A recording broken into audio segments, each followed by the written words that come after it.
we have a great panel here, and what I want to do is begin by asking a question that somebody, and not only am I a recovering dean, but I'm also living inside the swamp. My office is inside the Beltway, and most of us wake up in the morning obsessed with whatever it is that's going on, and then can't turn the TV off or click off our devices at night without checking to see what might have happened recently. But the underlying piece of this that we're concerned about, for starters, is this idea about fake news, about what it is that we see, how we come to see it, and whether anybody believes any of it. And what I want to do is begin, if I can, with a question for each of the panelists. Maybe if I could start with you, Nick, about the question about what is this fake news thing? Is it anything more than just the creation of echo chambers to try to run down your opponents and boost yourself up? Or is there's something more than that that's really going on in this fake news thing? Yeah, so you're going to throw it to me to define it? That's it's impossible. It's all of that and more. I mean, I think at its core, we consider fake news to be entirely fabricated information that's often done for profit or political gain. It's been around forever. It's taken a bunch of forms. We used to think about it as supermarket tabloids and photo manipulation, but I think we now associate it with Russia in 2016 and Donald Trump because it's been weaponized. But really, it's a very convenient umbrella for talking about a lot of things, from complete falsehoods to even recirculating old accurate information that is no longer relevant but sort of achieves a different goal than it was originally intended to. The idea is just weaponizing information in some way that is on a scale and at a level that we wouldn't imagine before. Yeah, I mean, it's been around forever, which is the really interesting thing. I mean, you think of like the Sun, right? The classic supermarket tabloid with Bat Boy on the cover. That's like classic fake news, and that. I mean, Bat Boy is literally from 1830. It's about 2 centuries old at this point. It was part of a New York paper special package of stories about what we would find on the moon when we eventually got there.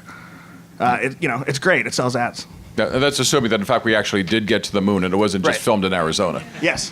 But actually, I've been doing some research on this, and I've been able to track fake news back to Antony and Cleopatra. And there is a story, but I'm still in the process of trying to document, that most of what you've seen, if you've seen the Richard Burton and Elizabeth Taylor movie, was in fact fake news. That he was involved in the plot, of course, against Caesar, and in the process of trying to track him down and wipe him out, the story was spread that you couldn't possibly want a guy like this to be running the Roman Empire because he was known to be consorting with people in Egypt who couldn't possibly be loyal to Rome. And so this news was spread, and so that the Antony and Cleopatra story that we've seen in the movie is, according to some accounts, largely a product of fake news itself. So it goes back a long ways. Linda? Absolutely. William Randolph Hearst, a name that used to appear on my paychecks, you'll remember him from yellow journalism. There's a lot of debate about whether he really started the Spanish-American War, but he certainly had a lot to do with whipping up a frenzy over it. That was yellow journalism. That was fake news. They were stunts. Journalists would go out there and do stunts and stage things that never really happened. So you're right, it's as old as time. And the other thing that's not new is politicians taking offense when news organizations uncover things that they would like not to be uncovered.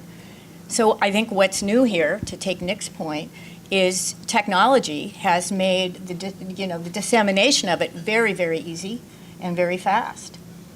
Steve? I would just add one thing. The piece of this puzzle that really interests me is this sense of asymmetry between different political networks and media networks. There's some really interesting research coming out of the Berkman Klein Center at Harvard on propaganda and partisanship. And what they're demonstrating is that the networks of influence among right-wing media shops is way more concentrated and focused than a more opened middle-of-the-road to liberal news network. And so there's a self-reinforcing pattern on the right of message development and dissemination that is less developed among liberal and left networks. And in the last election, their argument is that asymmetry actually coincided with a candidate who knew how to use it on social media to his vast advantage. And it went largely unexplored during the election season.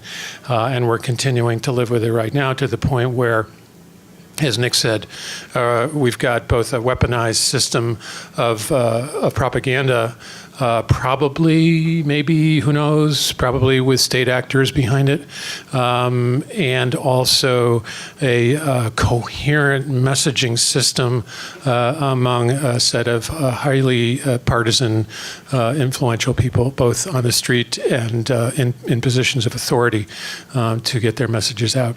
I think it's a very different situation than in the past, and I think the idea of it being weaponized is really accurate. And so it exposes journalists in the United States anyway to a threat environment the likes of which we haven't lived in many, many years, if ever.